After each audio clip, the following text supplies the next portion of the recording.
Hey everyone, it's Yoshimi, and welcome back to the channel. I would like to start this video off with an apology. This was supposed to be the Halloween special, however, due to some personal things, I wasn't able to finish it by that deadline. But it's better late than never, and I still got some great videos coming out next year to make up for it. I also want to preface that this video will be as comprehensive as it can be, while still also sharing a lot of my personal opinion about the group and the music. This is not a definitive Salem guide, more so just a silly little video talking about a band I like, so if I miss something, get some information wrong, or don't cover a release as in-depth as you would like, I apologize, but know that I still attempted to cover everything as best as possible while still trying to make the video engaging and entertaining. That being said, thank you so much for watching and supporting the channel, and I hope you still enjoy tonight's video.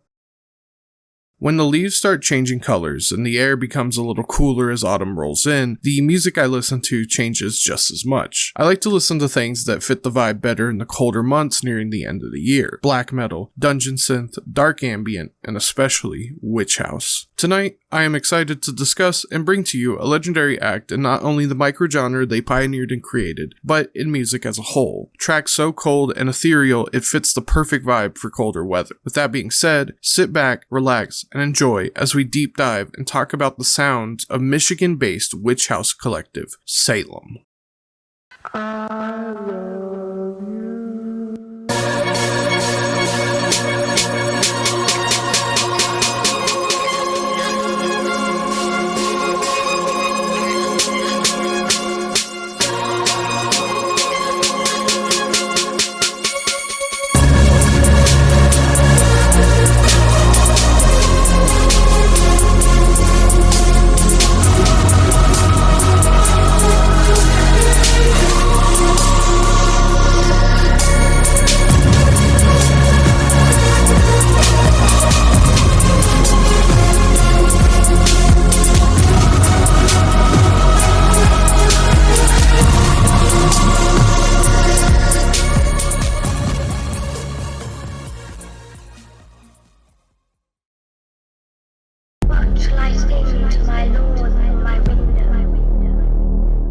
Salem is an American witch house group formed in Traverse City, Michigan, originally consisting of members Jack Donahue, Heather Marlatt, and John Holland in 2008. Salem's origins are a little mysterious, but from what I can find, producer and member John Holland had been making music under the project name Horsey E prior to forming Salem as a solo project in 2006. Since a very young age, John had always been interested in music, playing the piano at age 5 and both his parents being musicians. In high school, John would meet Heather Marlatt, and the two would bond over mutual interests in music and religion, and would release some music together under the aforementioned project Horsey E. This is where the aesthetics of Salem started to form, as both were fascinated with darker imagery similar to that seen on Salem's album covers and in the music itself. During this time, Holland had been studying drawing and installation at the School of the Art Institute in Chicago, but ultimately dropped out to become a prostitute in order to fund his heavy drug addiction to heroin and cocaine. It was at this point Jack Donahue, who had been previously making his own electronic music as well as rapping under the name Young Cream, had convinced Holland to focus entirely on music, ultimately forming the pioneering witch house group as we know it, melding John and Heather's synths and singing with Jack's trap drums and inspiration from southern hip-hop. After the full official formation of the three members, Salem released their debut EP, Yes, I Smoke Crack. The album was released in July 2008 through the label Ace Fail and would be pressed on a white vinyl limited to 500 copies, which sold out in pre-sales due to the emerging popularity of the band. Being the debut, Yes I Smoke Crack introduces Salem's brand of dark, sinister electronics and long, sludgy, drawn-out beats similar to that of Chopped and Screwed. The EP contains 4 tracks: Red Lights, Snakes, Deep Burn, and Dirt, which the band would produce a video for that would go on to gain further attention from the underground scene due to its strange visuals that are in this low-quality found footage style. It also appears that the video for Dirt is super rare and may have been lost for a time due to the only upload on YouTube being one from 2 years ago, with some of the comments mentioning how they've been wanting to rewatch this video forever. The EP itself is a really good entry point in becoming familiar with the band's sound and getting into Witch House as a whole. Noisy and droning synth compositions interspersed with trap drum patterns and occasional vocals provide for this strong, ethereal experience more prevalent than in most electronic music genres. Something especially ear-catching is the static hiss on most tracks, often being used to fill out the songs and make the synths more unique, and the haunting vocals done by Heather Marlatt are some of the best in Salem's discography. Overall, a really great debut for the band. The band also released a second EP around the same time titled Water. The exact date is hard to pinpoint, as some sources say 2008, while others say 2009. The EP contains a reworked version of Red Lights from Yes I Smoke Crack, as well as 3 new tracks: Water, Skull Crush, and When You Sleep. Water features some more punchy, hard-hitting beats compared to the previous EP,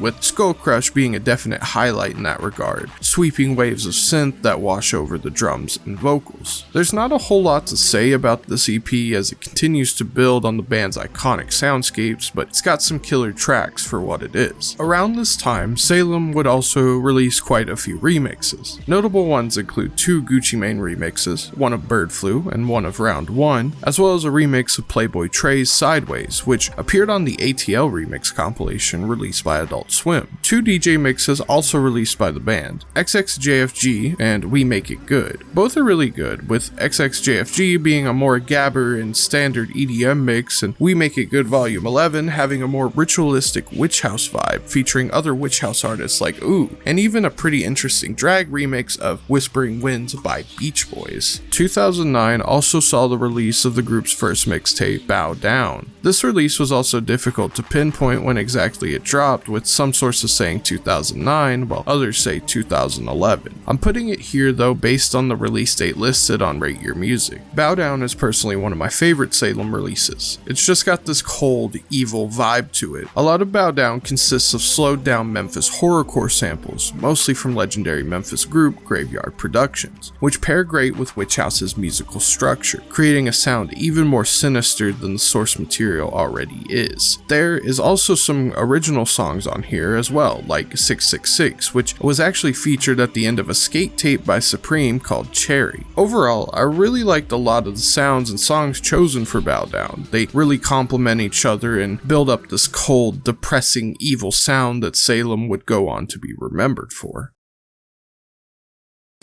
Yeah.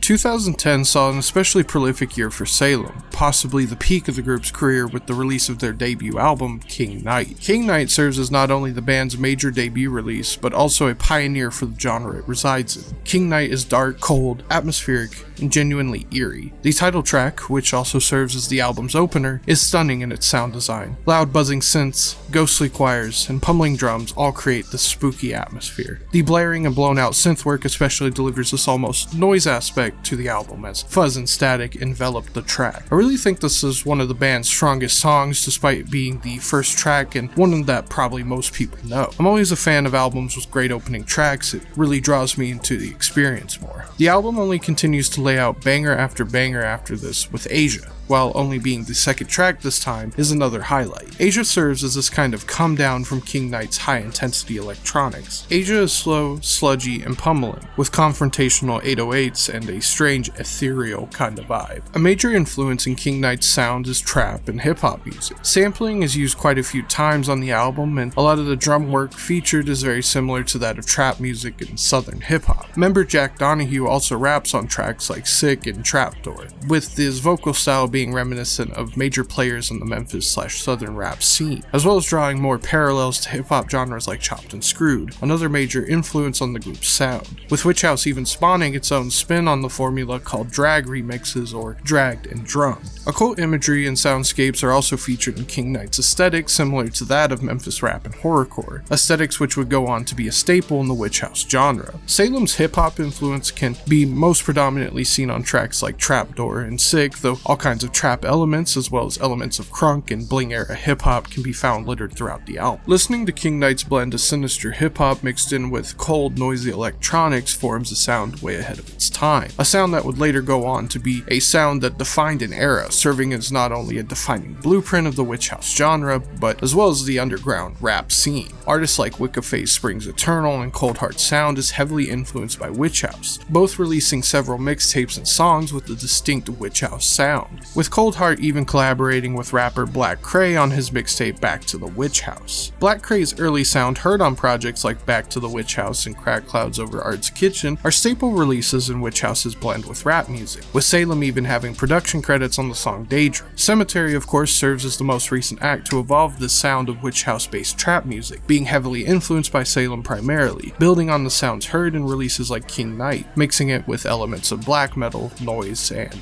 most notably drill music. King Knight's influence on not only the underground but even in some pockets of mainstream music is unmatched. Its soundscapes, compositions, and just general feeling are unable to be recreated by any other music group or release. However, that is not to say King Knight is without its detractors. At the time of release, it serves as a pretty divisive album, with many either loving or hating it. King Knight is not a perfect album, it's pretty flawed. After a while, some of the sounds and concepts introduced and explored in King Knight can start to drag in the second half, as well as not having the best lyrical content, especially with some lines from Jack Donahue. However, King Knight is incredible for a group's major debut, as well as a great example of DIY, raw, heavy, and noisy electronic music, creating a new sound all on their own that, while isn't entirely original, is still a listening experience unlike anything else I have ever heard.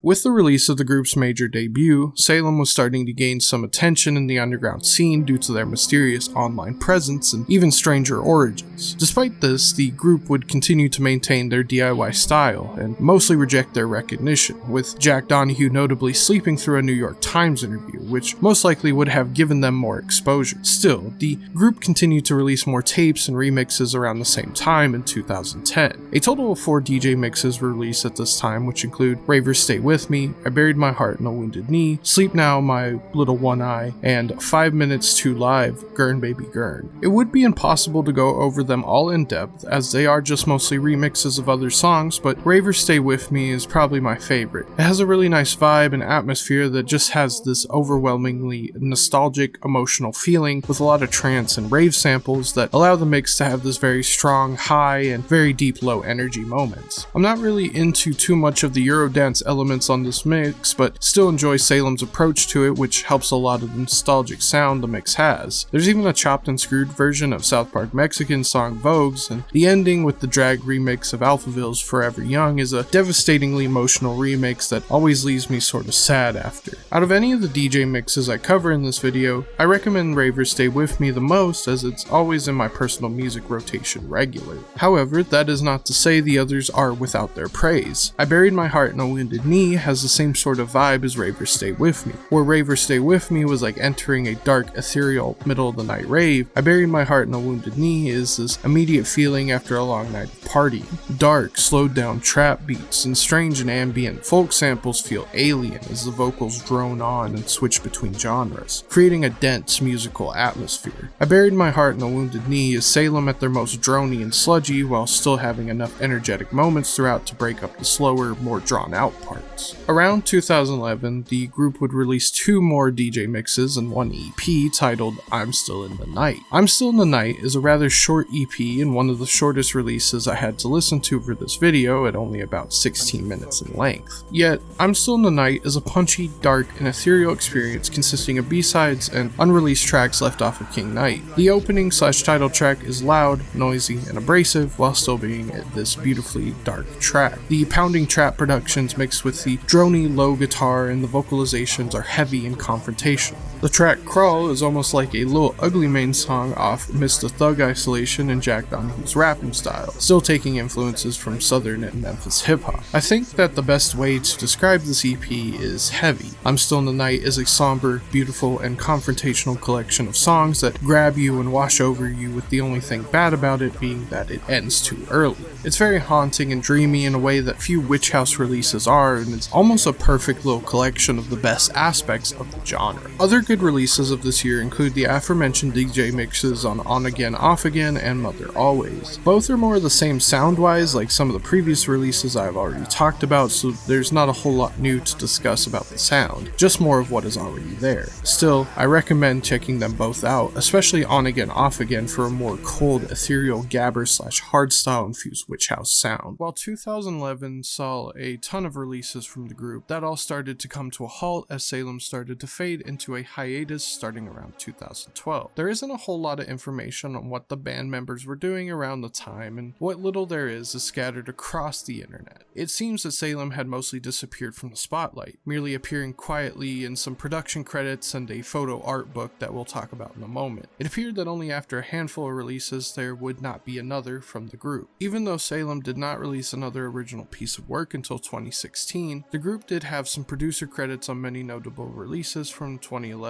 onward. Some of these include Black Cray's song Daydream from Cracked Clouds Over Art's Kitchen, as previously mentioned, Skull Crush by rapper and former Lil Ugly Mane collaborator Antoine on his 2011 Fantasy Beds mixtape, Posh Gots by Phoebes off of her 2015 mixtape Foreign Money 2.0, and probably most famously, Jack Donahue having a producer credit on the track Black Skinhead off of Kanye West's Yeezus. Speaking of connections to Kanye, there exists a rather obscure piece of media Salem is featured in, this time in the form of a photo book titled PTSD, from artist and actress Julia Fox, long before her breakout role in Uncut Gems or her strange relationship with Kanye. The book details Fox's time in a small town in Louisiana in the mid-2010s. PTSD doesn't really detail how Fox ended up in this town, with only details being that her car had broken down in Tennessee and she had fallen madly in love with a male prostitute named John, who she could not bring herself to leave, with that John being the same John Holland of Salem. From what I could find, both Jack and John had ended up in Louisiana sometime in 2015, with the two both at their breaking point, needing a change of scenery and just life in general. PTSD details these moments with John, Jack, and many others in graphic, explicit detail, displaying photos of rampant drug use, graphic sex, dingy interiors of people's houses and strip clubs, and the overall chaotic, hellish landscape that became Louisiana in the years following Hurricane Katrina. With the opening reading, I try to forget when the hurricane came. Now when it drizzles, it feels like rain. Despite how explicit PTSD is, the book is very raw and beautiful, displaying a look into the brighter side of things, even in complete chaos. I'll leave a link in the paste bin for this video, but be warned, it is extremely not safe for work. This would be the latest we had ever seen of the group in seemingly forever, and while they still appeared to be working in the music industry in some way, a new Salem release seemed impossible.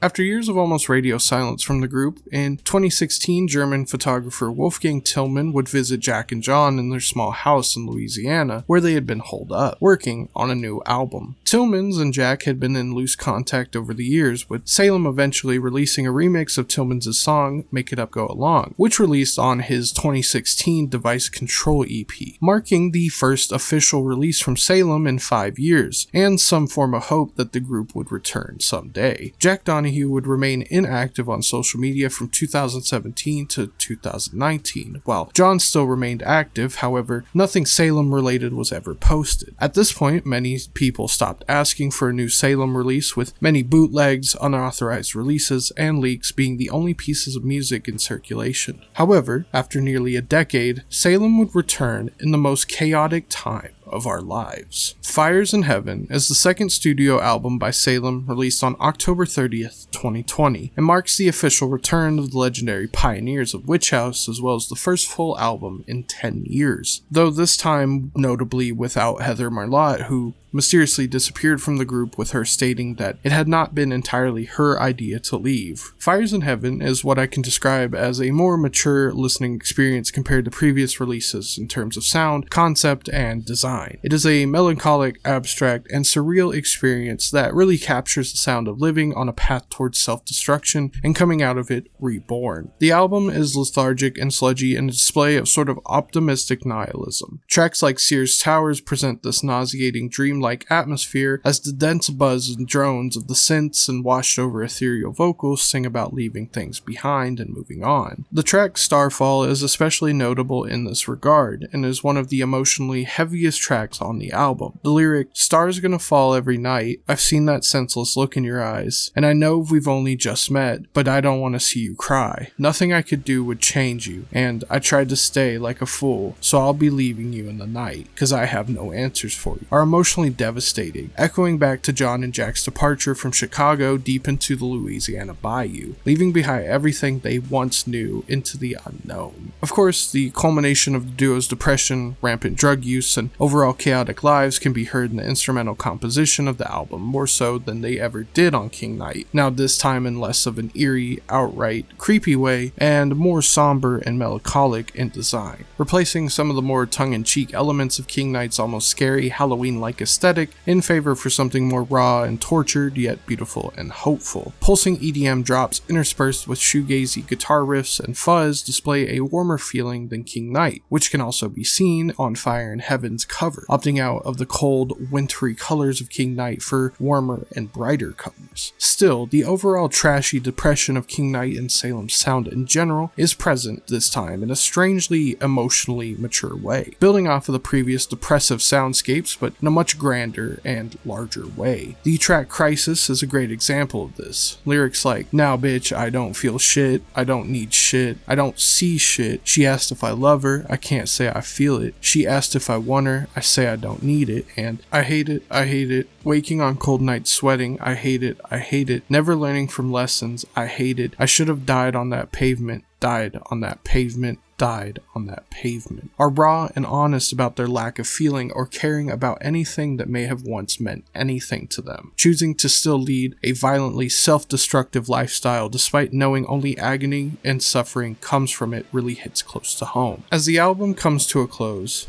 more concepts of freeing yourself begin to appear. Die With Me and Not Much of a Life are slow, drony, heavy-hitting electronic tracks that sort of wind down the album into a more retrospective look of the past and the attempt to free yourself from the grasp of all the chaos surrounding. As the line, "It's not much of a life you're living," repeats over and over in Not Much of a Life, or "Hold your breath, don't breathe, just believe in me, trust you're coming with me, we can finally be free." In Die With Me, there is a lingering feeling that despite everything, you will be okay in the end, and will be free from everything you've gone through. In essence, Fires in Heaven is not so much a departure from the group's original sound, but a more emotionally mature result of already existing concepts and sounds found in earlier Salem releases. It is a dark, cold, nihilistic, and lonely experience. However, where previous releases fall short of meaningfully exploring those emotions to the fullest potential, Fires in Heaven serves as a deeply reflective and emotionally confrontational release from Salem that is raw, honest, and shows that there still is more left to offer from not only the group, but the genre they basically created so many years ago.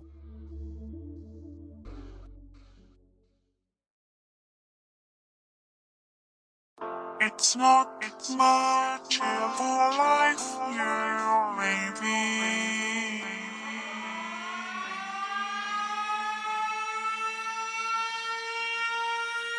It's not much of a life, yeah, maybe.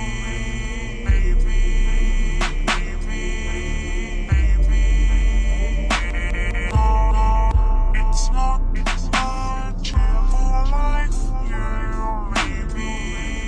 maybe.